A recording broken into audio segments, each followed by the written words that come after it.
Look that way. Okay, without looking at me, answer this question. Where do women with no legs work? I don't know. I don't know either, but it's crawling with pussy.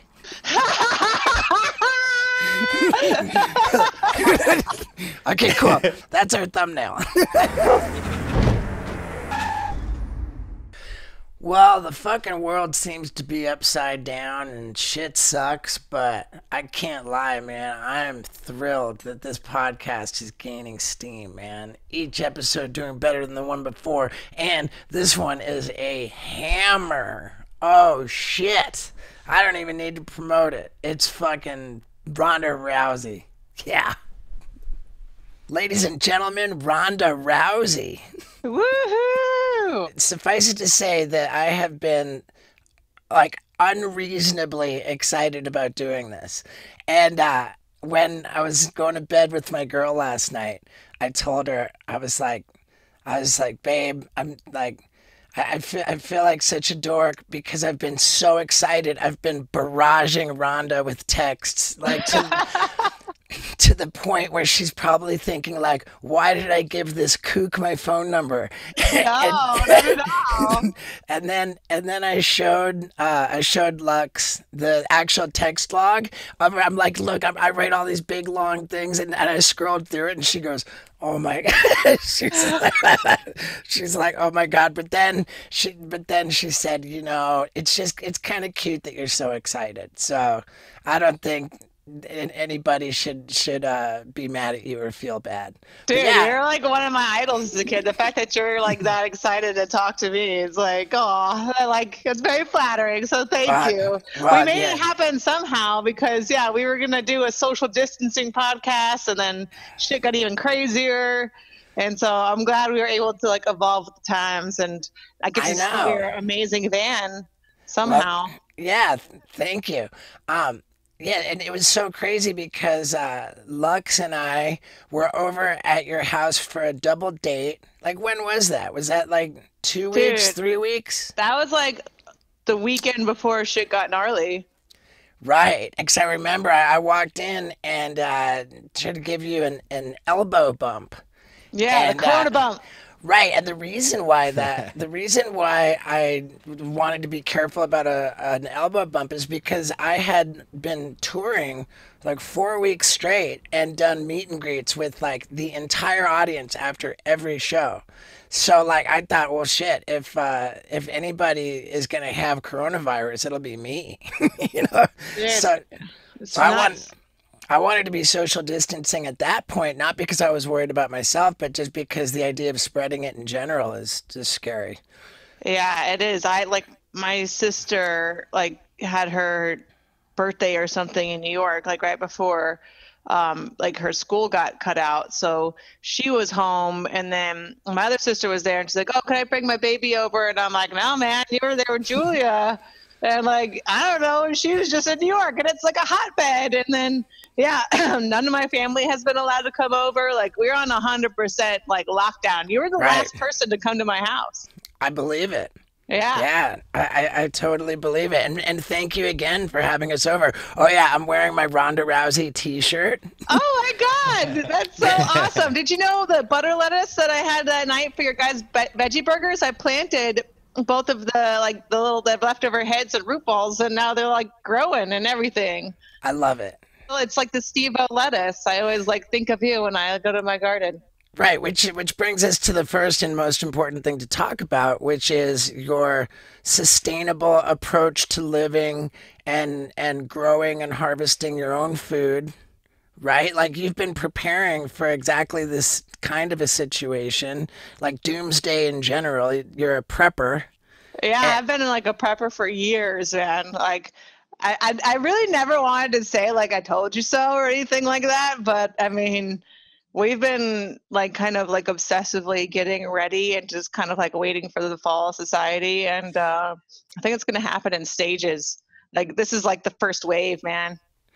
Oh my God, it's so scary, man. I don't want to like bum everybody out, but like the other night I plugged into my YouTube search the two words Great Depression. I thought, maybe like there's some videos to put into context, like what we're facing right now. And the general consensus seemed to be that this looks like a greater depression than the Great Depression. And it's just so scary to think of that. Uh, and I mean, shit. So here we are. you know? Well, the good thing is, humanity has survived all of the craziest things that have happened, like the Depression sucked, the bubonic plague sucked, like World War One and Two sucked, but Right. we're very hard to eliminate, and Yeah. so I think it's more than like being like, oh no, this is terrible, we're not in like the cushiest times. I think it's just kind of happens in cycles, especially with us like reproducing so quickly and like taking over so much of the planet and everything. And so it's kind of one of those things where we can all get that victim mentality, or we could think about like, okay, how can we like evolve with the times, and how can we take the initiative, and instead of dwelling in our situation, like take the initiative and find a way to get out of it. Right. Right. And I love everything that you just said, and it reminded me of some great stuff that you said when we were recording for your YouTube channel, which we should just plug right away because I think most of my podcast listeners are actually watching on YouTube. So it'd be very easy for them to click over and subscribe to your YouTube channel, which is It's just Ronda Rousey. But yeah, you're my favorite goat walk ever. We like actually broke it up into two episodes. You're just an amazing person to talk to, man. well, thank you. And No and problem. And I feel like I've started this off in a super dark and depressing way, and I don't want to like the people listening to be bummed out. So let's make this fun, like very quickly. I'm dying to ask you a bunch of questions, but the one that is particularly on my mind. A lot of people came to this from watching my ridiculous world records video. And absolutely, I know for a fact that I've been asked by more dudes to kick them in the nuts. Guys beg me. They're like, dude, is there any way I could get you to kick me in the nuts? And so it makes me wonder if, like, what's the most common thing that people ask you? Like, do people come up to you and say, dude, can you choke me unconscious? Do you get that a lot? Yeah, people ask me to choke them and armbar them like all the time. Oh, All the time I arm? get asked to armbar people. Yeah. Really? Yeah, I just tell them it's like really expensive. I don't really give them away for free. I mean, I've been like working on that armbar like a PhD. You can't just like give them out like, donuts. Well, I mean, that. I guess that's probably more comparable to the nut kick. They're two things nobody in their right mind would ever want, like a Ronda Rousey armbar or a kick in the nuts. Period. Yeah, well, I mean, you like kind of develop like I kind of like oh, here's like my fake photo armbar, you know, Uh huh. kind of just like make them happy. But no one really wants the real thing. They don't really know what they're getting into. Right. Did you really break Misha Tate's arm? Oh yeah. Oh yeah. That was like that elbow had wrinkles on the wrong side. Wow. That's crazy because like I gotta just tell you, like a huge part of the reason why I'm so excited to do this with you is because I'm such a huge fan. You, in fact, got me into MMA, where before I just didn't give a fuck about it at all. I mean, Aw. I used to work in a video store reshelving the rented VHS tapes. And there was a whole little section for this was 1996 and the UFC started in 93. There was a whole section of Ultimate Fighting. And I tried to watch it at one point and I was just like, man, all this like laying on the ground because they didn't have rounds, so Right. like so the grappling exchanges would be like really long and I found it boring, like of course now I'm like such a crazy fan, like I love all the grappling. But yeah, I'm one of millions of people who have become like a diehard UFC fan, like purely because of you. And Aw. and Thank you. I I appreciate that. I actually have like a very different grappling background from most people because I came from judo and the guys that you're watching came from jujitsu where they had right. unlimited time on the ground. And unless you had a background in jujitsu, you wouldn't really know what you were looking at. And so it's like, what are these guys doing? It's boring. It looks gay. It looks da, da, da, da. You know, like all these people had these preconceived notions about it. But I came from Olympic judo, which, you know, has very biased officiating. And so like, they a lot of the times would give me like 1 second even to work from on the ground, or two. You know, I like had to constantly be making progress, or they would make me stand up. And so I kind of always felt like I was fighting against my opponent and the referee, you know? So I kind of had to make every match into a fight in order to win. And I had to be able to transition into an armbar and to finish right away on the ground, because that was the most definite way to win. If you were choking somebody out and they make you stand up, well, that person just takes a deep breath and they're fine. If you're pinning somebody and they make you stand up, well, they're absolutely fine. But if you break somebody's arm and they make you stand up, bitch has a broken arm. And if you still lose after that, then you're the asshole. Like, that's the kind of thing that my mom would teach me as a kid. So she would be like, every single match, everything that you're doing, every single time that you hit the ground, you are going straight into breaking an arm as fast as you can. And that was kind of like how I was drilled to think from a very, very young age, like as young as like 12. My mom was like, okay, it's time for you to start doing arm bars. And that was always the goal in every exchange. Was it starts with, I get my hands on you, we're going to get to the ground at some point, and as soon as we hit the ground, I should be trying to break your arm immediately. So how many arms do you think you've broken? Oh man, I don't know. When I was like younger, when I was like in my teens, I would count that kind of thing and feel cool. And then after a while, I'm like, if you're still counting, you're an asshole. Like, I don't know. The moral of the story is that like it's only cool to break so many arms that you lose count. I think if that's the kind of thing, like I realize I'm like, that's not the kind of thing to feel cool for, you know? Like I All just right. kind of, yeah, I like grew out of it. Like, You know, call me petty, call me self-absorbed, but if I had broken multiple arms, I would like not only be counting, but I would feel so fucking cool. that's so fun. Or you're not really breaking it so much as like a lot of times, like you're dislocating the joint. Hyperextending. Yeah, like you can feel it like popping and going out of the like the socket. Like I used to relate it to like tearing off turkey legs. You know, you kind Yeah. of like feel it. It's just like a weak joint in general. It's not like your shoulder that's like a ball joint, or like your hip that's a ball joint. Like it has very limited range, and then past that range, it takes very little to push it past that. So, Uh-huh. I mean, I've had my elbows dislocated hundreds of times, hundreds of times, to the point that like all of my ligaments here are super loose. Like I've been arm barred when I was younger, and I was like, I'm invincible. You know what I mean? Or like, I'm just gonna let you pop my arm out, and then my arm's gonna be like malleable, and I can slip out. And then I didn't realize that even though you feel better in a few weeks when you're 16, when you're in your 30s, it comes back. And Yeah. yeah, it got to be like when I did judo, you would have like grips. You have like an inside grip, and a lot of times, if someone had an inside grip, which is a dominant grip, you would try to bring your elbow over and put their arm to the outside. So it was kind of like a chess game with like gripping.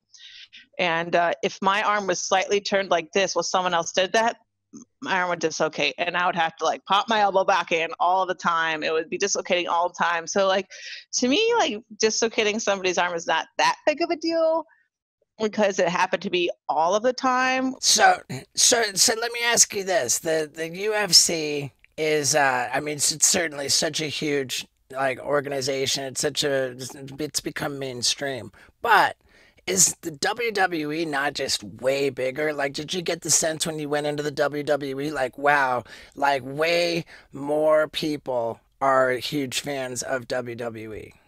Well, I think WWE has like a history and very like multi-generational, you know? So like to some people it's like a religion to them almost. Um, but it's also very closed off, you know, like, and it's getting away from there, you know. They're starting to get like bigger television deals and all this stuff, and like actual sports coverage and things like that. But like if you watch UFC and you're seeing two people fighting, you understand what's going on immediately. You know, like that guy is fighting that guy. That guy hit that guy in the face. Ouch. That guy knocked that guy out. That guy won. The like I get it. You don't really Right. need it to have it explained to you. Um, but I think there's just so many intricacies to the WWE that what it's presented as is actually nowhere near as fascinating and multifaceted as what it actually is. And by intricacies, you mean like storylines and stuff. Is that right? Yeah, like storylines and structure and like what's going on. Because like I was getting back into WWE because Shayna was like she knew how to actually operate my television and I didn't, and we were all like living You together. said you said Shayna, Shayna Baszler. Um, and who's that? Shayna Baszler's one of the Four Horsewomen. Oh, okay. She was just in WrestleMania actually yesterday. Totally got screwed over, but let's not go there. How did they do WrestleMania yesterday? They didn't have anybody in the crowd. No, it was like entirely pre-taped. It's a 2-day event. I think it's still going on today. I do a lot of cross programming with myself, apparently. Ah, But yeah, I think like WWE is kind of, you need like someone to almost like Sherpa you like through it to get it and understand it, what's going on. Because if you just watch a match, even if it was one of the greatest matches of all time, you can very obviously tell that it's scripted and staged, and it loses a lot of people there. So I think it's like WWE has its very hardcore fan base and not really that much in between. I told you about how I was in the WWE ring on Monday Night Raw, and I strongly suspect that they went like harder on me. They're the one guy Umaga. I mean, granted, of course, because the match was supposed to be over and I kept moving around, and that I didn't realize is a sign of disrespect, and so he really like beat me into a blackout. Actually do not remember leaving the ring. But even before that, earlier in the match, I suspect that he was like maybe making some kind of a point. I've heard somebody suggest that when like celebrities or like non like real wrestlers get in the ring, that they almost like go harder on them, like they like want to make it like Well, I mean, there's just so many unspoken rules. There's so much unspoken that like everyone's expected to know, but like how the hell are you supposed to know kind of a thing. And I think there's also like a chip on people's shoulder thinking that they don't get the respect that they deserve for what they do. So a lot of times right, they come from outside and they think like, oh yeah, this is whatever tip tap bullshit, fake whatever's.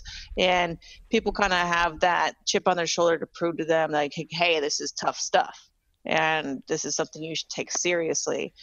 And there was like these unspoken rules, like you were saying, you're trying to flail around and show, oh my god, this hurt so much, but you were supposed to lay dead, but because you didn't know that unspoken rule, they beat the shit out of you until you lay down, which is like kind of what, I don't know, like in like pro wrestling, there's like almost like a hazing to kind of get you to think the way that they want you to think and adopt the system right, and way of thinking.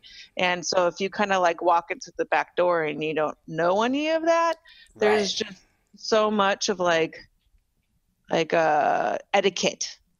That makes perfect sense.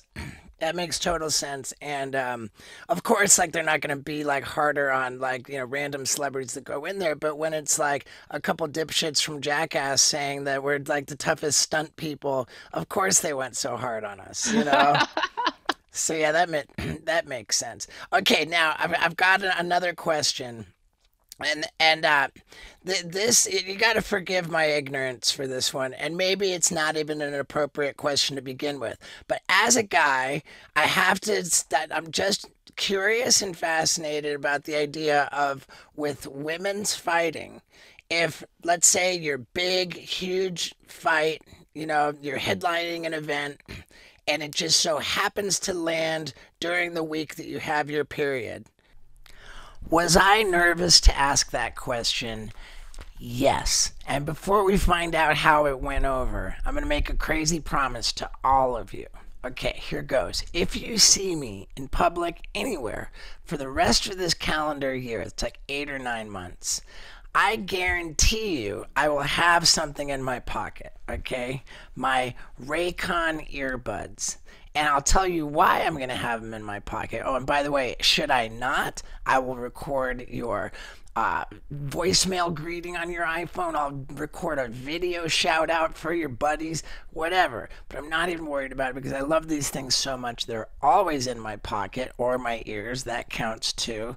And why do I love them so much? Well, other earbuds, I'm not going to name names, but none of them have a button to skip track, pause, right? Like hang up the phone. Like, how is that possible? These cost half the price, sound every bit as good, and they have the button to control it. Plus, they're no bigger than any of the other ones. It's crazy how they charge in the case. They somehow know exactly, like, when you pull them out to turn on. They fit in your ears so well. You can take your shirt on and off. They won't fall out. You can do all kinds of exercise. You can, like, they're so comfortable and just fit in there so well. And, I mean, I literally love them. So, again, I guarantee you they will always be in my pocket, ears, or both. Mostly both. Okay?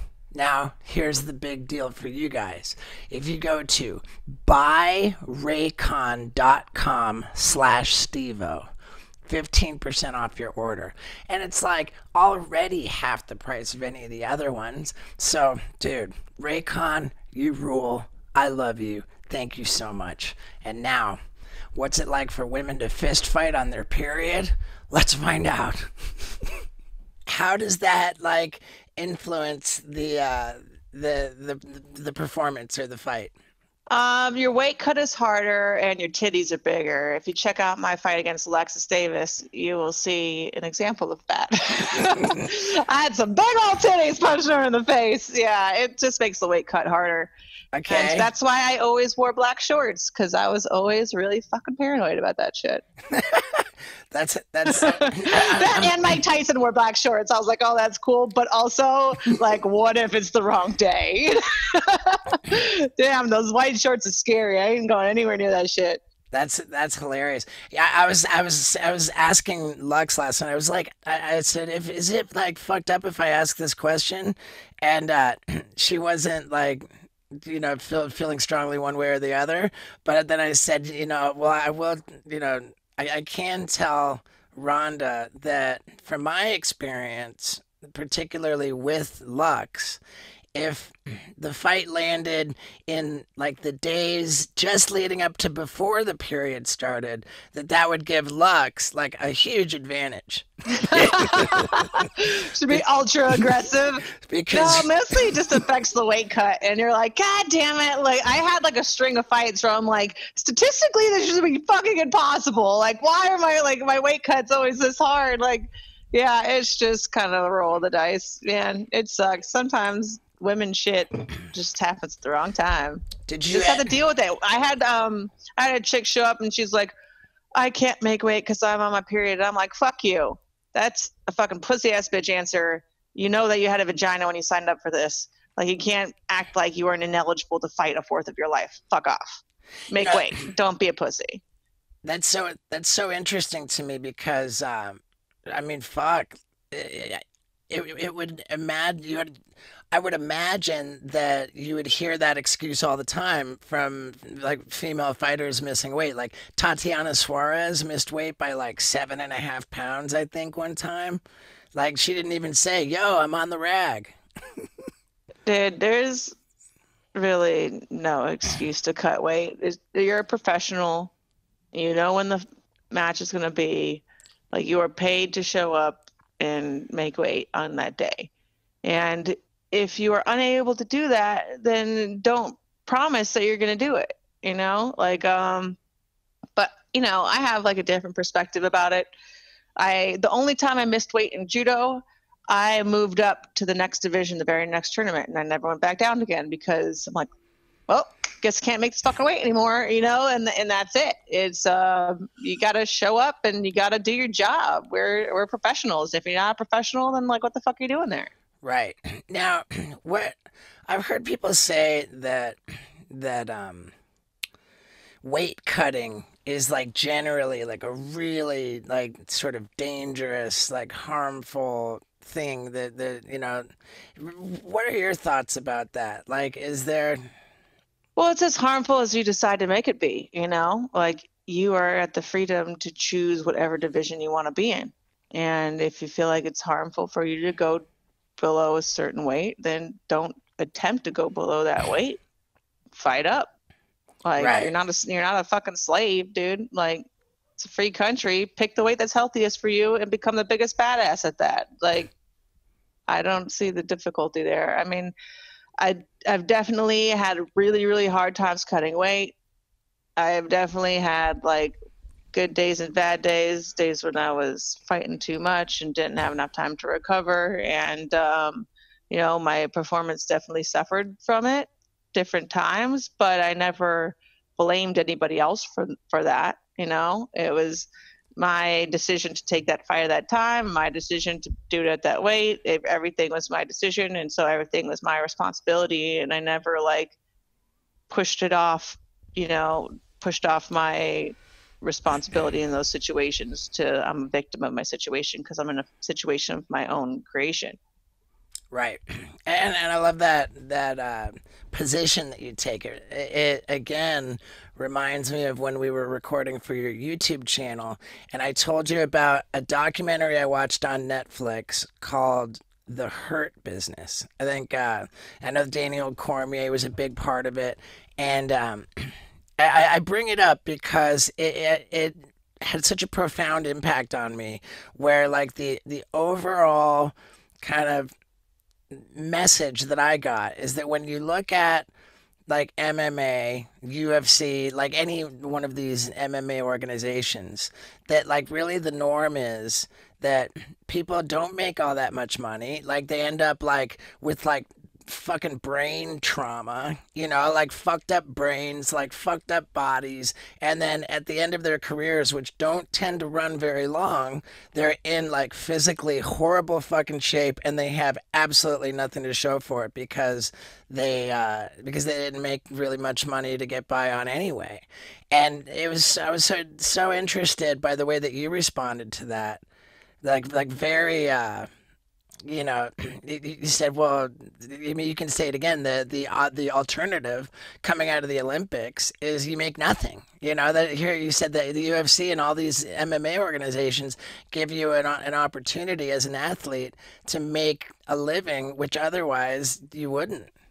Right? Yeah, I mean, I walked out of the Olympics with, a bronze medal, and I knew that I am the baddest bitch on the planet, and if anybody tries to start shit with me, I could fucking take them down and break their arm in a second. And nobody gave a fuck. It was a completely useless skill.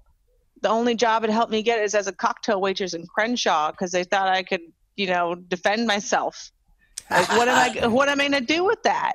I spent the amount of time and energy on trying to develop those skills as anyone spends on a degree or a PhD, but there was no career out there for me. So I had to create a career for myself for the skill set that I had because in any kind of workplace, it was completely useless. And so all these other people that are former Olympic athletes would have otherwise had nothing. They would have ended up, having to start all over with no education or work experience. Because if you devote your life to a sport in the Olympics, after it's over, you're behind. And you didn't make shit off the fucking Olympics. Yes, guess what? You make less money on than the UFC. Fucking the Olympics. That shit costs you money, okay? Right. And then in a bunch of any other countries, they like give you a house and a car and some gratitude or whatever. And I bitched about it so much they got rid of taxing people for the prize money for Olympic medals. But I got a bronze medal in judo, spent my whole life doing it. They gave me 10 grand, taxed me on it. That was 6 grand. And I couldn't even get a used Honda Accord for that. Like, fuck. That's what I had to show for that shit. And people are bitching about being able to make a living from their skills doing the UFC. Like, no one told you it was a fucking pillow fight. You know what it is. It wasn't like you were lured into something. You're like, oh God, you're getting punched in the face. Like, no, we are quite aware of how dangerous it is. And it's just like, there's much more dangerous things. It's a lot of the injuries in MMA are cosmetic. You usually get cut or something before you really start getting crazy brain damage, like as opposed to like boxing where you win by neurological injury.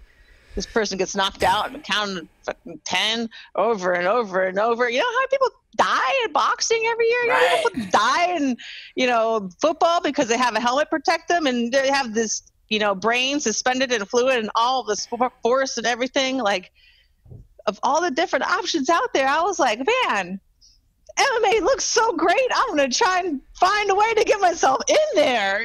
Like it was the best option I could find at the time. I mean, So like, I don't feel that bad for people who are like, oh shit, man, it was really rough on my body and it didn't really work out. We're like, well, no one guaranteed that shit was going to work out.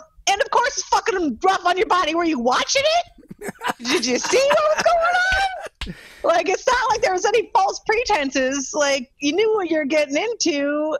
Yeah, there isn't much history in seeing, like, the long-term effects of what happens to people. But you're also very fucking aware of that. Like, you know that you're jumping into the pool and you're the first fucking swimmers and who knows what's going to happen in the long run. But no one sold it as anything different. right. So these are all like our conscious choices and all of our consequences that we chose to live with. It wasn't Right. presented as anything else. It's such an interesting point that you make that people die in boxing all the time and nobody has died from MMA. Is that right? Or Dude, is it just 7 people die like a year from boxing or something like that. I could have made that statistic up, but it seems good. Seems about right. But I think like a couple people, maybe like 1 or 2 have died doing MMA. but not in the UFC? Dude, people have died doing judo. Right. Like people have ended up paralyzed from the neck down, diving and doing a Nuchibata, and people died doing gymnastics from doing Right. that fucking round off thing into the horse, and they tucked their Right. head, and then they can't move with the neck down. Like, it's Right. a dangerous fucking world out there. I don't know what you want me to tell you. Right. I'm with you. Yeah, I mean, I think it's a certain kind of person that should go into that lifestyle, and if that risk is something that you're not willing to deal with, then dude, you're not going to go that far because it's not that important to you. You have Right. to be willing to die to be the best in order to be the best. And it has to like be something that is that much a part of you in order for you to get far enough for you to make a living anyway. And if I you're love it. in that fuzzy in between zone, dude, go to school, please. Yeah. Hi, babe. Hi, beautiful. Yeah. What's up, Steve-O? How's it going, Travis, dude? Now, both the UFC and the WWE have been widely criticized for not paying their athletes their talent. Much. I think it just came out a statistic that of the revenue that the UFC brings in, 16% goes to the fighters, and whereas in other sports like basketball, football, it's like well over 50% or something to that kind of magnitude. Um, so I'm just like, again, probably totally inappropriate question, but like, which is the more generous company to its athletes? Well, I think that comes with the age of the sport. The older the sport is, the more that the athletes can really start to like kind of come together and fight for what they think they deserve as a unified front. So with the WWE being older, they have like developmental programs where they bring people in to like live and train by the PC in Orlando, and they get a salary and they get unlimited access to doctors and physical therapists and all these different things that as an Olympian I would have died, been so happy to have something like that.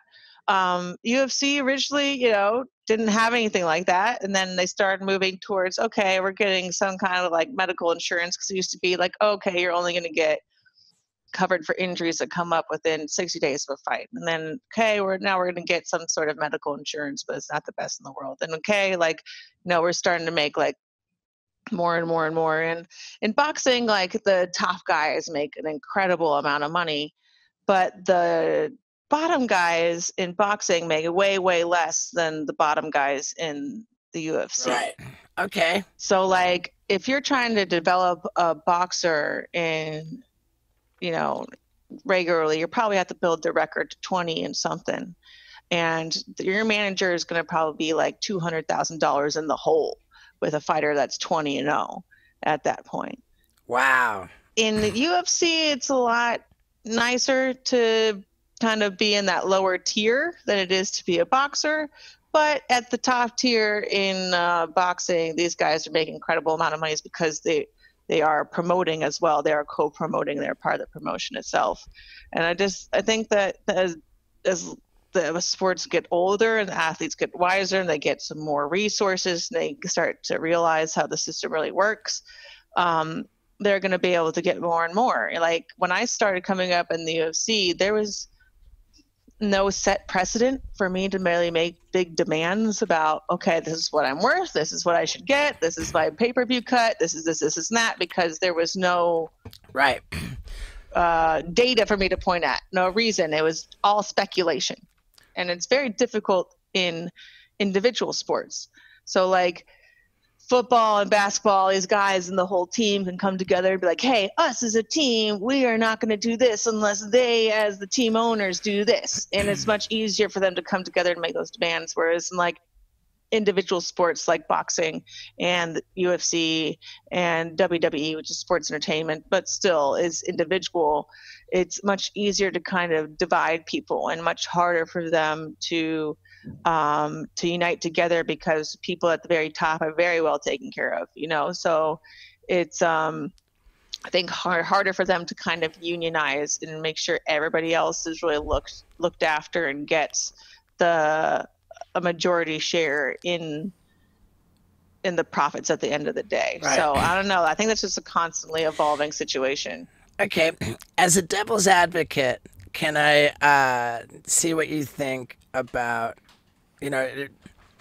as the sport gets older, it's an opportunity for the athletes to get better taken care of. But then again, as the UFC has gotten older, we no longer see individual athletes with sponsors on their clothing. It's all Reebok, and the athletes get nothing from that. So is there also not a component of like backsliding as the sport gets older? Well, I mean, it's not that they get nothing. It's everybody gets a split share. So instead of having like a whole bunch of people having individual sponsors all over themselves, everybody gets a share of the Reebok sponsor, whatever they're paying, which, probably represents a step backwards as opposed to. But if you think about it, like, are any of the NFL players allowed to have That's individual true. Sponsorships? Touche. Any of the basketball players allowed to put, condomdepot.com on that?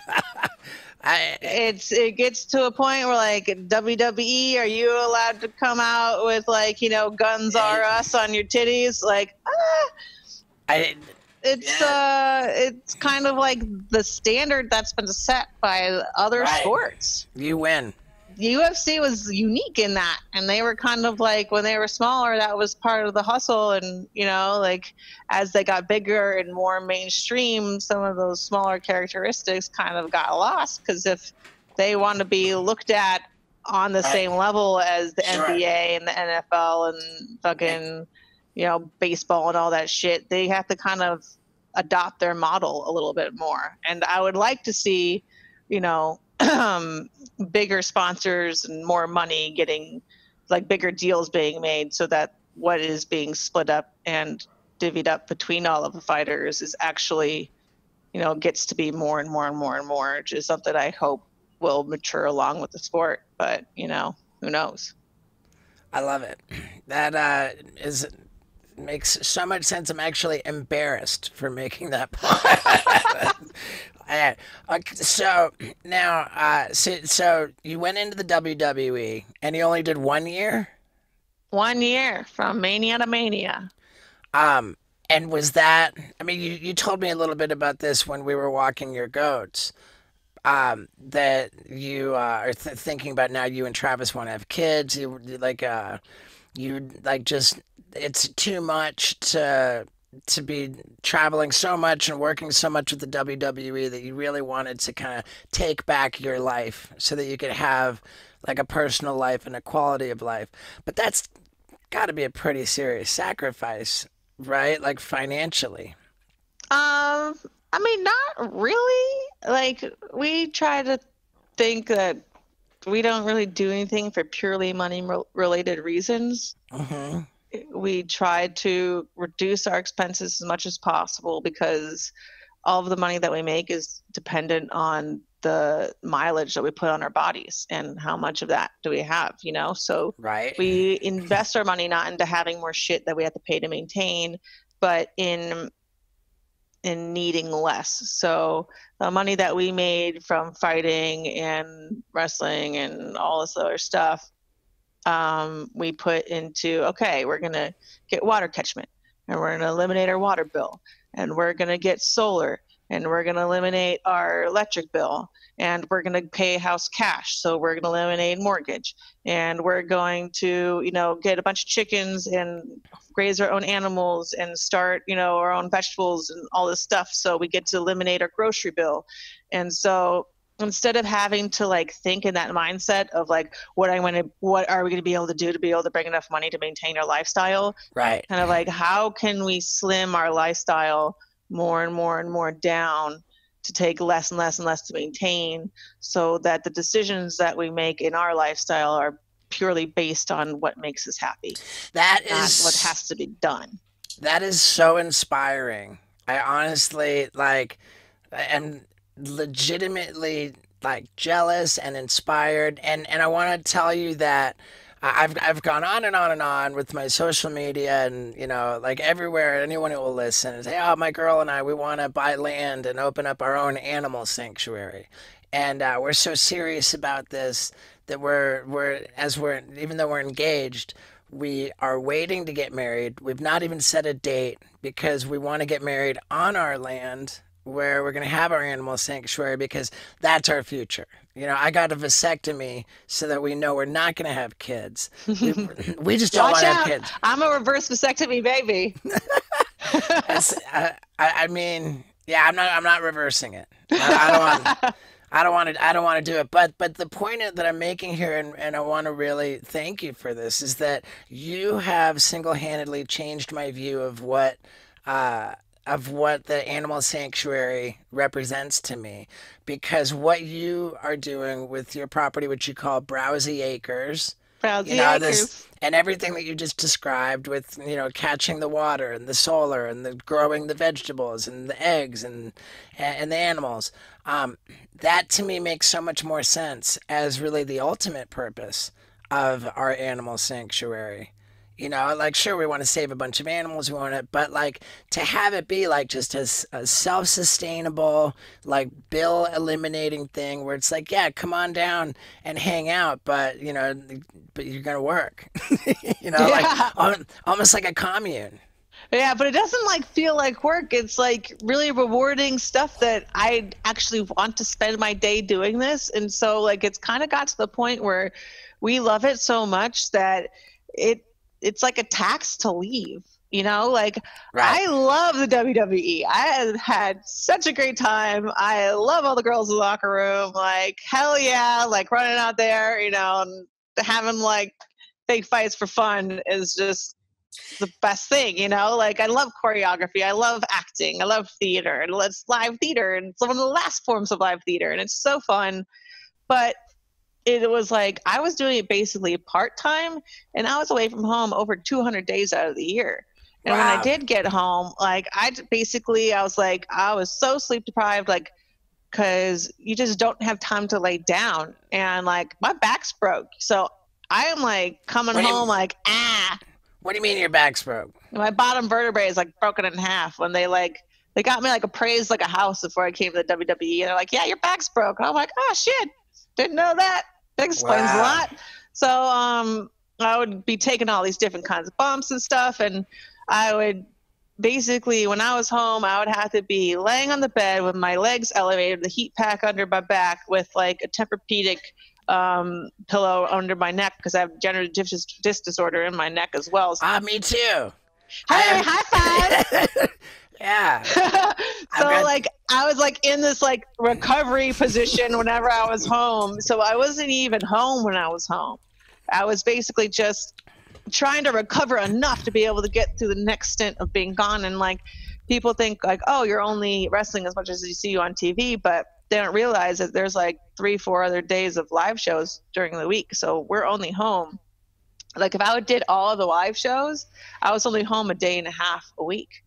Man, It was just like not worth it for my family because we were eliminating all of our expenses and living in this lifestyle. We didn't need it. We didn't need the money. So it's just like, what am I doing it for if I am not being able to spend my time and my energy on my family, but instead spending my time on energy on a bunch of fucking ungrateful fans that don't even appreciate me.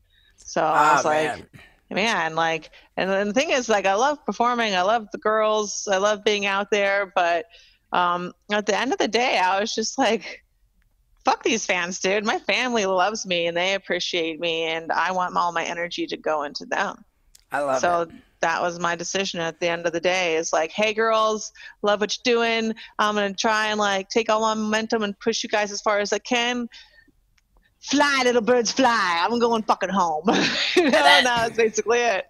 And so that's like a. It sounds pretty conclusive that you're not trying to go back. Well, if I ever do come back, it will never be at a full-time capacity ever again. Right. Like maybe come back for WrestleMania. I think like for like stints, like chunks of time, I'm very much like an obsessive person where I like to obsess over something for a certain time and then like kind of go take some time to obsess about something else. But no, I'm never to be full time again over 200 days a year on the road like that ever again because it was I needed to do it in order to learn and get like immersed into it and really understand what was going on, but it's just not the lifestyle for me. Okay. You said that the boxers, the lower tier guys really don't do well, while the top tier guys do like explosively well. And the UFC was a better version of that, where the lower tier guys are, proportionally doing better. How does the WWE fit into that sort of a structure? WWE is even better because everyone's on salary.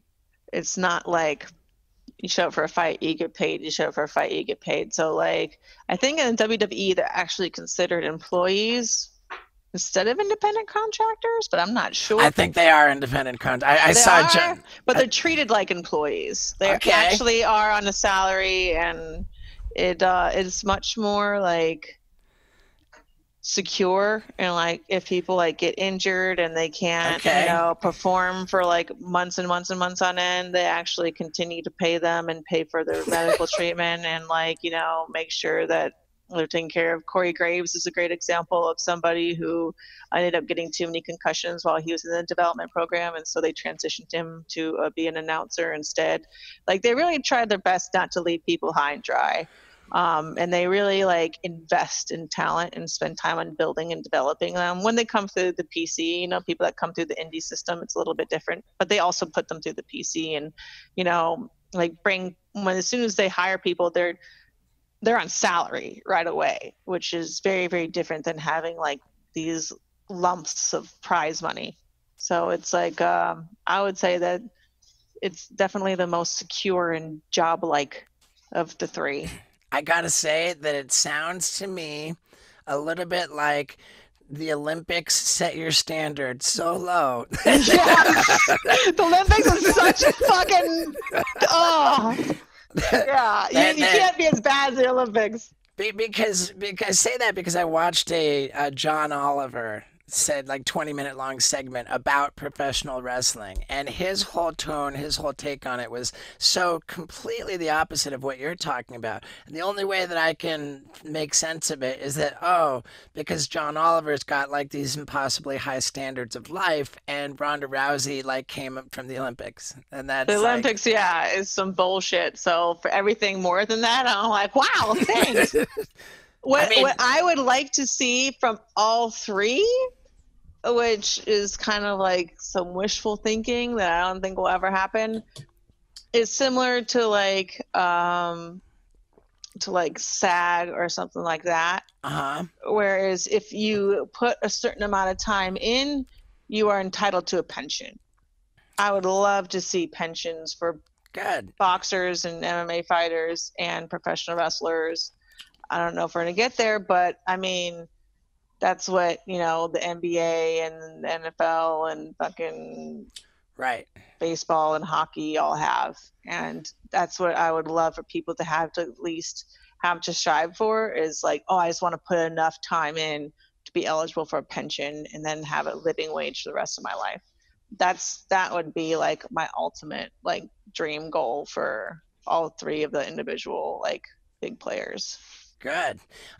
For the people listening who did not come from my world records video, can we please give some appreciation to your incredible world record for and tell me if I'm saying it right. You are the only person in history to have won championships in Strike Force, the UFC, the WWE, and won an Olympic medal. Yeah, that's one. I can claim that one. Unbelievable. Yeah, it's you're a fucking superstar. There's Thanks, just dude.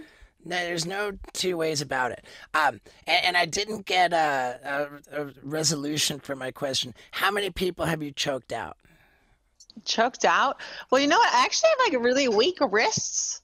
So like like in judo, the pellet is really, really thick. It's not like jujitsu where it's kind of like thin like pajamas. So I tapped a few people out from chokes, but I've never really choked. Oh, so not. No, It's because not. they can give up. It's not a party trick that you do, No, man, I'm so afraid of getting sued. I right? don't choke Okay, people out. right. I have been choked out by a bunch of people, including Jean LaBelle. Hell yeah, you should. That's an honor. I've been Yeah, it choked is. out, but I've never choked anybody else out.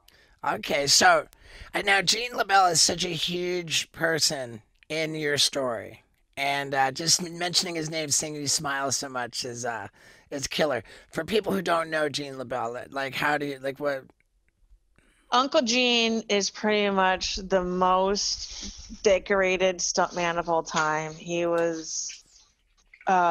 did fights with Bruce Lee and John Wayne all the way up to Rush Hour, and he was in the first ever televised MMA match because his mom was a promoter, a boxing promoter, and set up a boxing versus judo televised match that he won, by the way. And before that, he was the world champion of judo. I don't know if he won the worlds, but like my mom said that like every tournament they used to have like a grand slam champion where they would have like all of the people who won all of the divisions fight again against each other, and he would win that all of the time. I don't think she ever saw him lose. He was like the badass before, that my mom looked up to back when she was competing back in the day. But I don't think he ever even like competed in the worlds or anything like that. It wasn't like as big of a deal, like it was kind of like building up into being a big deal. He was more like he never really pursued athletics that much. And I will recount to you Uncle Gene's advice to me, because he kept trying to convince me I to love stop it. doing MMA and do stunts. And he goes, kid, I've won every REAO fight. I never made a penny. But I lost every REEL fight, and I am comfortably retired. And he basically was like, "Don't waste your time on sports. Go do stunts." Yeah. Yeah. Is it true that that Brad Pitt's character in Quentin Tarantino's movie Once Upon a Time in Hollywood is based on Jean LaBelle? I wouldn't doubt it, but I don't know. Only Quentin Tarantino knows the answer to that question. I think so because they show him like beat up Bruce Lee, right? Like on the set. I don't. I mean, there is a very well-known and true story of Gene choking out Steven Seagal till he shit his pants on set. But it could be based on that, or it could just be, I, coincidence. okay, so we've established who Jean LaBelle is. Now, like I am just so excited to share my experience with him. Um, as it's like something that like the world never got to see. Like Gene LaBelle showed up when he showed up on the set, and when I say on the set, it was the office, for Jackass the movie, our first Jackass movie, and they had, if I remember correctly, like the entire cast, like what were there were nine of us, and I believe he did all nine of us. We were in a row, and he came up one by one and choked us out. We were unconscious, and he laid us down on the ground where we kind of like twitch a little bit, but then wake up. And you would think going through nine people, if it was nine or six or however many, that you would picture that taking a long time. However, it was like he just squeezed, and we were out like the way I remember in such a short time. It was like counterintuitive. It was hard to even like believe that we were completely unconscious so fast. And he laid us down, just like out, lay down, out, lay down, and it was just this systematic down the line. And it was so artful. It was so fucking impressive. And I remember just thinking it wasn't even like particularly scary. Like it just happened so fast. And ultimately it was deemed by the powers that be, being Spike Jones, Johnny Knoxville, that it was too dark, and perhaps too imitatable. If we go and include something, then we're exposing ourselves to litigation. If like kids just go out and copy it, so it never saw the light of day. But interestingly, now my story gets longer. From having that experience, our buddy, rest in peace, Ryan Dunn. Ryan Dunn came away from that Gene LaBelle shoot just for some fucking reason that I could never understand. He walked away from that feeling educated and qualified to go and start choking people out himself. And he did. I mean, so and like this is what happened. We were on this tour after that movie, like touring around the whole fucking world, with Steve-O's Don't Try This at Home tour, doing dumb stunts and getting drunk on stage every night. And Ryan would say to the crowd, "Who wants to get on stage and get choked unconscious? I'm gonna choke someone out." And everyone's like, "Me." And I'm sitting there, "Ryan, no, you can't. Ryan, you can't do this, dude. You can't pull people out of the audience and fucking strangle them unconscious. Like, no." And I would go into a fit. I wouldn't even be on stage. I would like leave the fucking stage, and I'd be so stressed out. Like, no, I can't and he would do it night after night. And then one night, or one morning, I should say, I'm all fucked up, all coked out, like for like 3 days in a row, and I'm trying to make a DVD out of this whole tour, which like is coming up short on footage because it's like Groundhog's Day every day with the same routine, and there's nothing to put in the. I'm thinking I need something really crazy, and so I'm all fucked up this morning, still awake, all drunk. I go, "Ryan, fucking choke me out." And so he chokes me out once, and then I'm like, "Dude, do it again." And he ended up choking me out 6 times in one day. I believe it was all in one afternoon. Like Damn. and it took each time, and it wasn't like Gene LaBelle. It was like, it was so scary, like because it wasn't quick, it wasn't as Yeah. quick, and I'm just like, I can't breathe, I'm claustrophobic, I'm like, I fucking hate being choked out, and And as it went longer and longer, each time it took me longer to wake up. Like it was just more and more disturbing. And to make it more exciting, towards the end, he's dropping me, like throwing me down where I'm landing on my head. Like it was just fucked up. And then I don't think I ever got choked out again until Tim Kennedy did it during my comedy special. My first comedy, and I asked him to lift me up and drop me, and boy did he. Like my head bounced off the stage. No. That has to be among the worst concussions I've ever had. And then I was up in the mountains in Peru, where I found this one right here, Wendy, um, and Chuck Liddell choked me out. So that's a bunch of times. Damn, And dude. in any case, that was my Gene LaBella story, which I took way too far. Well, don't do it anymore. But if you do, like, the reason why he dropped you so quick is he was doing a blood choke by cutting off your blood and not your windpipe. So like an ear choke takes a long time. Blood chokes real quick. Um, have someone like lift your feet up after you're out so that it makes the blood rush back to your head. Don't let them drop you down on your Right, head, dude. Like, come right. on. Like, you I'm only not get doing it one anymore. brain. I know I'm not. I'm not doing it anymore, and I don't encourage anybody to do it. But from what I understand, the actual being choked out isn't particularly dangerous. It's just the being dropped on your head that you want to worry about, right? Yeah. Right. That's not good. Uh So huh. you definitely don't want to give yourself brain trauma after your brain is deprived of oxygen. It's just double trouble. Don't Right. do that. Now, I've paid zero attention to time over here, but I feel like I've kept you for ages. How long's it been, Scott? We're at 1 hour and 6 minutes. Okay, that's not too bad, but we could probably start wrapping it up here pretty soon.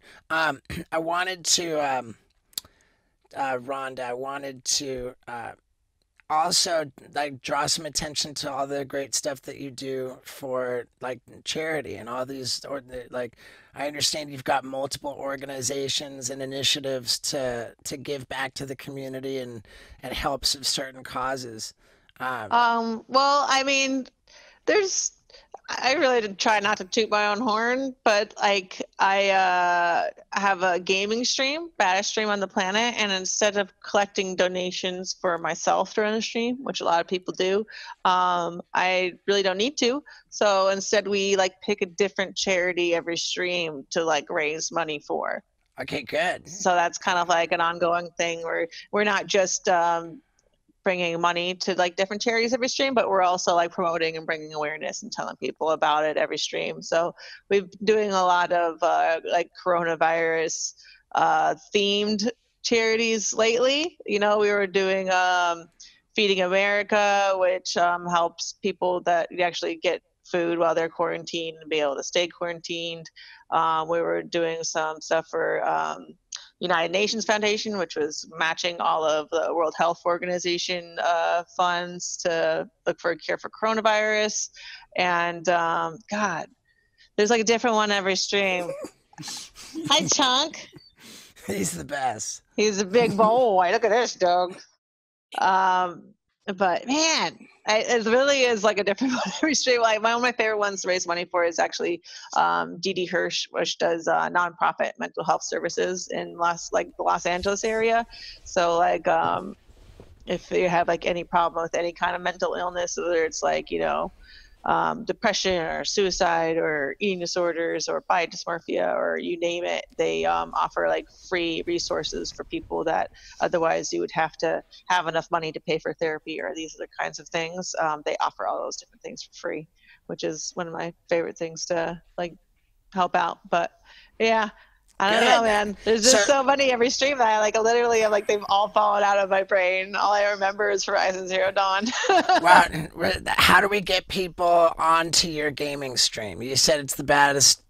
Baddest stream on the planet on Facebook Gaming. We're going to be trying to do it regularly every Monday now, so I'm going to be doing it this Monday. But yeah, I like mostly just check out my social and everything. And I go like live on Instagram or whatever and tell people whenever I'm about to go live. And I try to promote, days leading up to it. But we're still like kind of figuring it out. You're actually witnessing our brand new battle station, which is like two L desks like put together in like a U, Nice.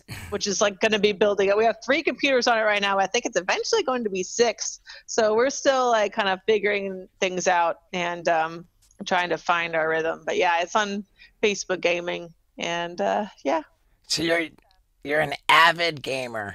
I am avid. Have Yeah, I'm. have you said which game you're particularly fond of? Well, I started playing Pokemon because I've been playing Pokemon since forever and I love it. I also really love World of Warcraft. I probably spend the most time playing World of Warcraft these days. But for International Women's Day, I started playing Horizon Zero Dawn, and now I am absolutely obsessed with it since then. So it's kind of like my trifecta. If I do like Pokemon, Horizon Zero Dawn, and then World of Warcraft. But we like play different stuff. I try to do like a different indie game every stream too, because like I love just kind of downloading like new indie titles and just seeing like how they are. And sometimes you find like really, really good stuff for super cheap. And I kind of like want to be, I'll go out there and be like that tester for people, and I'll just go and buy all of them and just try them all out. Good. But yeah, I don't know, man. It's kind of like, especially like MMOs are the only like really normal social interaction that I get with people. What's that? MMO. And a massive multiplayer online. Okay. It's like World of Warcraft, and it's like when a bunch of people are playing a game at the same time, and then you just end up, playing with people and like forming relationships without, I guess anonymous in a way. So I kind of just kind of like play with people and not like as like Ronda Rousey. Like I just get to be like, That's like kill this orc or whatever.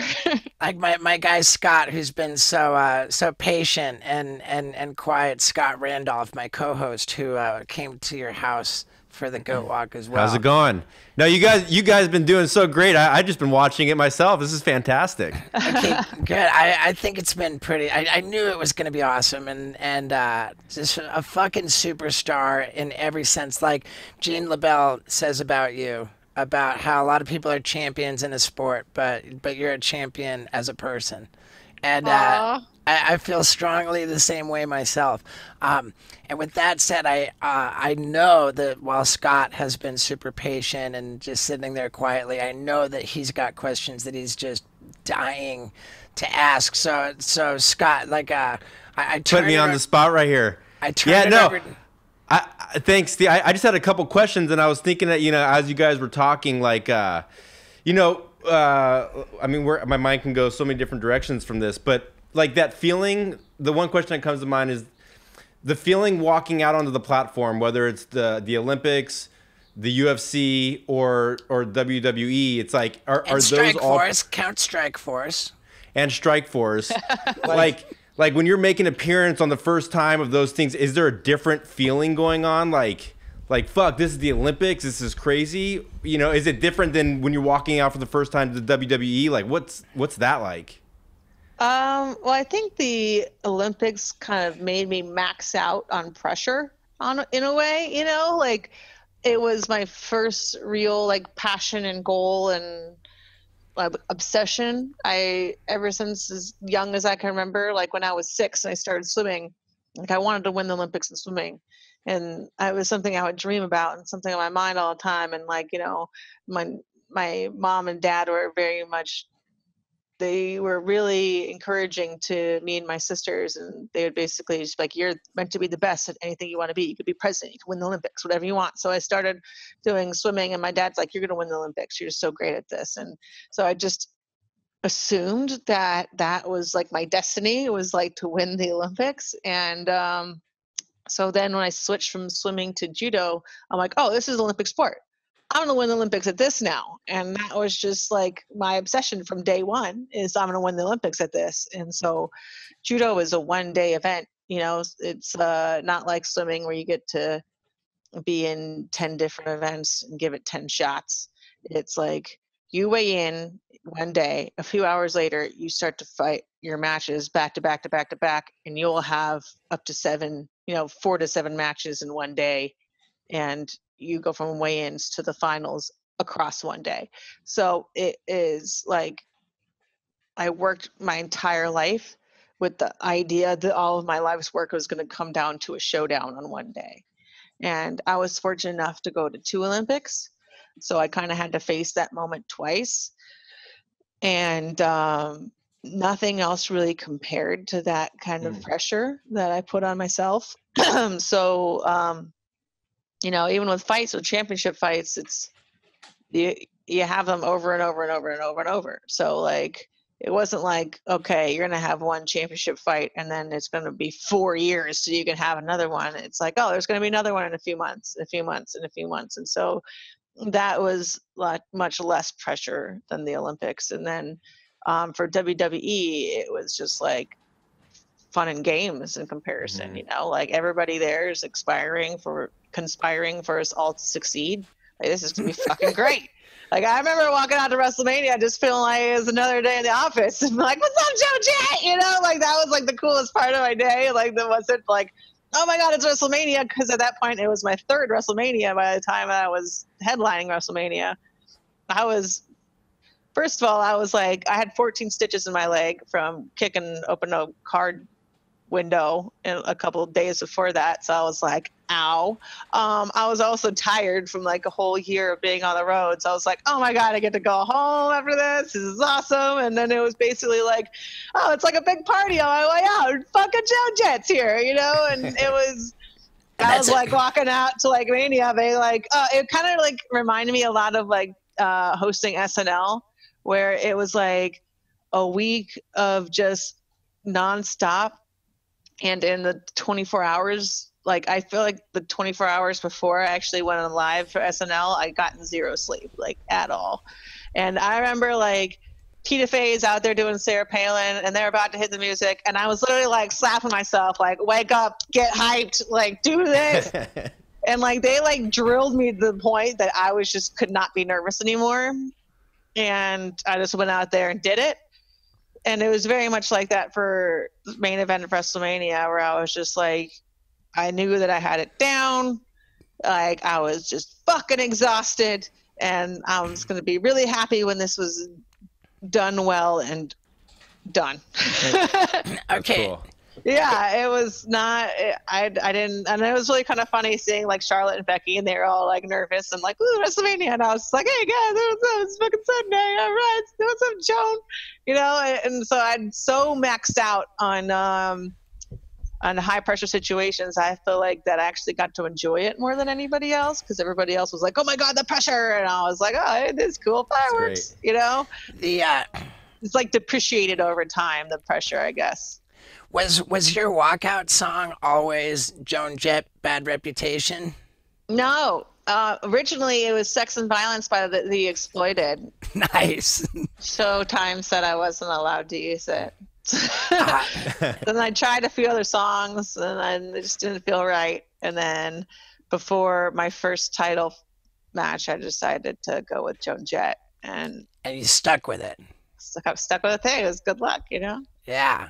Fucking right on. It was succinct, and it was like my anthem for life. And I'm like, of course it's got to be Joan Jett. She was like the first ever, and I'm the first ever, and we're the first ever. We're going to kick ass. Like, it just, yeah. Oh my God, she's so cool, dude. Like, she's so much cooler than I'll ever be. I got to finally meet Joan Jett right before Mania. Yeah. When she like played out, and she's like playing like, yeah, Ronda, and I'm like, Joan Jett! No, wait, I'm badass right now. I got to go. As far as cool stuff goes, you just mentioned hosting Saturday Night Live. Wow. You hosted it? Jeez, that's like you've been on the Ellen show, I presume? Yeah. Oh, I love Ellen. She's like got the bluest eyes ever. Oh my God.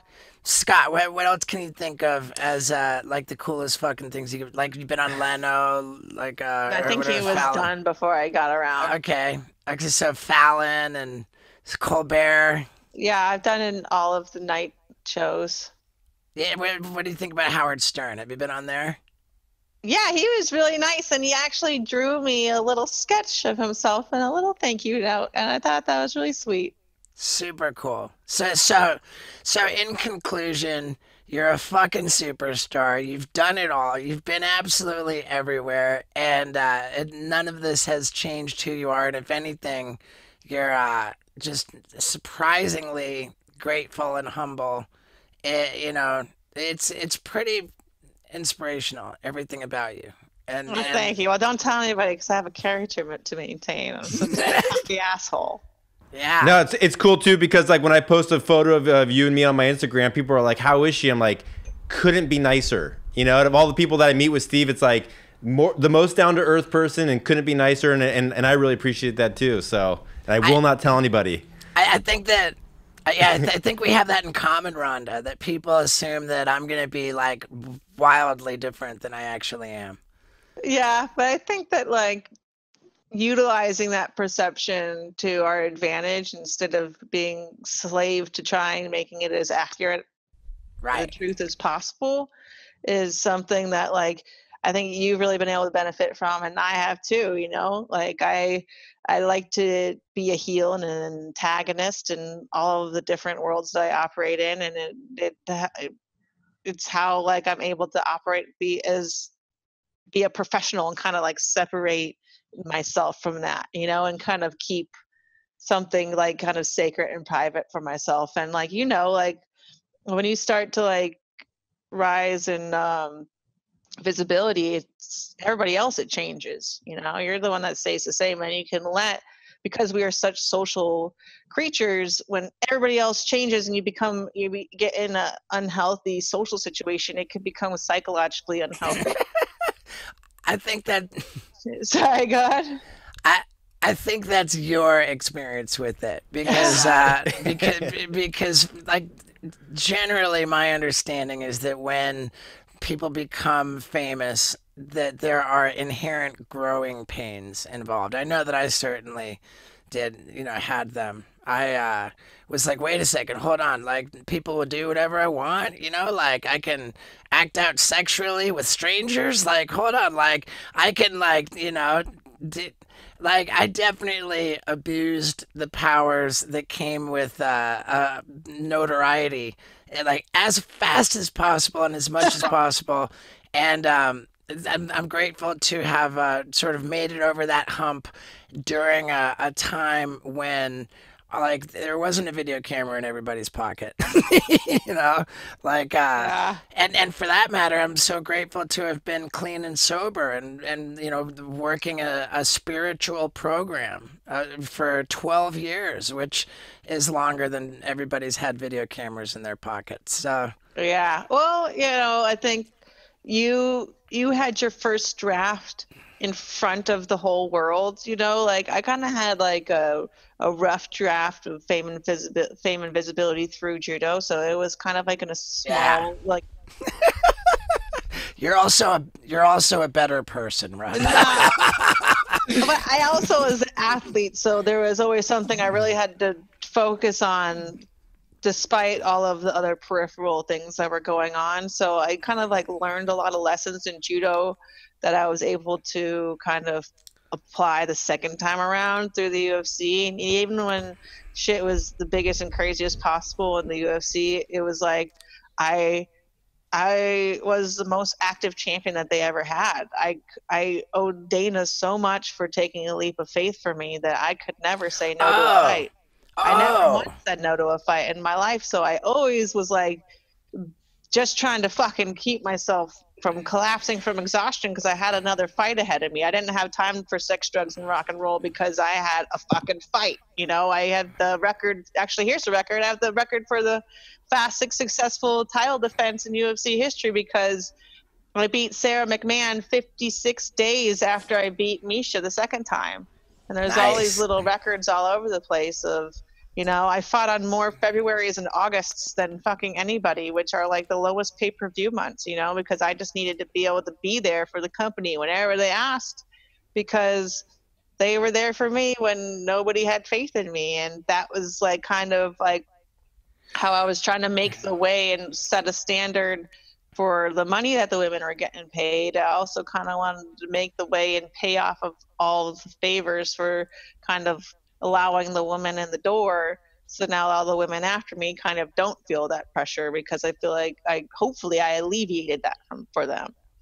Yeah, for sure. And I don't know how we went this far into the podcast without, you know, probably the greatest thing. I mean, I think to take someone like Dana White, and who I just am such a fucking fan of. I think Dana White's the coolest dude ever. And, like, clearly he's the fucking man. What he says goes. And he says there's never going to be any women in the UFC. And then he turns around and says 100% because of you. Well, I remember seeing that while I was trying to come up in MMA, and I remember thinking, like, that's just because he hasn't met me yet. He doesn't know. Like, I knew that. I was like, we're gonna be fucking best friends. Like, I knew it. But yeah, I also forgave him for that assumption because he hadn't met me yet, and he had no reason to think otherwise. I love it, and it's like credit to him for being so absolutely candid about the fact that you single-handedly like brought. I mean, I watched a YouTube video of your UFC Hall of Fame package. And it said it all pretty well. Like Daniel Cormier said that you broke down barriers for gender barriers, for, just every fucking barrier. Like it's pretty killer. Thanks, dude. I love it. Hey, Ronda, I got to ask one question, and we can cut this out if you want. Is who's a cooler boss to work with, Dana White or Vince McMahon? Oh, well, Vince is pretty fucking cool, but Dana's one of my best friends. And like yeah, Dana White's the man, dude. I love Dana so much. Like, I respect and love Vince McMahon, but Dana's my fucking dude. Like, yeah. Dude. And like he like really like teaches me still and inspires me a lot, and he like really he's not just like a great business partner and someone that I have a lot of respect for, but he's like someone like near and dear to my heart who there's a lot of things I disagree with him about, but I respect his, perspective, and he does mine, and we can disagree about things and go back and forth. And one thing that I really love about him is we're able to not word things right with each other. Like, we're able to say things the wrong way, and it won't be like, what the fuck, something like that. Like, he could say something and it's totally the wrong way, and he means it the other way, and it's not going to snowball into something else. It'd be like, okay, just tell me what you mean. Because me and Dana have had our days of like, fuck you, but we're like really close friends, and it's just like, it's not like the end or something like that. Always like, well, the both of us later be like, oh man, I'm really sorry about that. I didn't mean that. Like, he really inspires me a lot in that he just doesn't let shit get to him. Like, shit just rolls off of his shoulders that would really bother me a lot. He's had a lot of people like betray him, and like really the kind of things that would happen to him would just make me completely become callous and close myself off. And he's really stopped me from becoming super callous and closing myself off. And he's had all of every reason on earth to do the same himself. And he just literally shit just bounces off of him. And I don't know how he does it. And it's really inspiring in a lot of ways how he just like is so sure of who he is in himself that other people not knowing that doesn't bother him at all, because he is so sure of himself. And yeah, we learn a lot from each other. And like, I'm not perfect, he's not perfect, but I fucking love him to death. And he had faith in me when nobody else did, and I will never ever forget it. I don't know if you could say that nobody had faith in you, because I think that the truth of the matter is that you are so undeniable, that you have proven yourself like to such a stratospheric level that he just had to bring you into the UFC. So, but he didn't have to, though, right. because and you don't have to convert. already bought out Strikeforce, and they absorbed talent and folded every other place that they bought. And there was a very short window of time where I was just like, they are already bringing over Strikeforce talent, and they are about to close this fucking organization. And I have this fucking window to convince him to bring over all of the women before folding Strikeforce. Yeah. It was, in hindsight, it seems like, well, of course. But in that short fucking window of time, it was a leap of faith and completely unproven. And thank God he likes to gamble.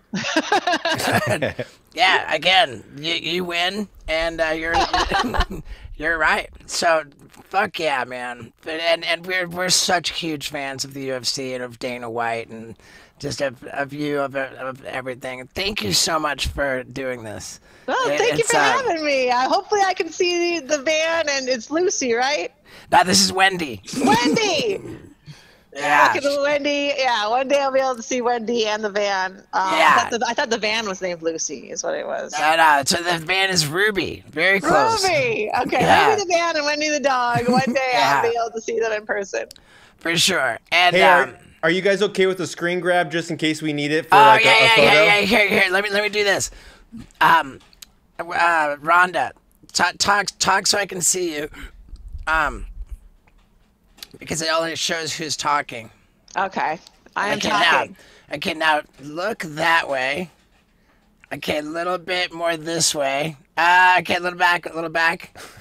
That way. Okay. Now, without looking at me, answer this question. Where do women with no legs work? I don't know. I don't know either, but it's crawling with pussy.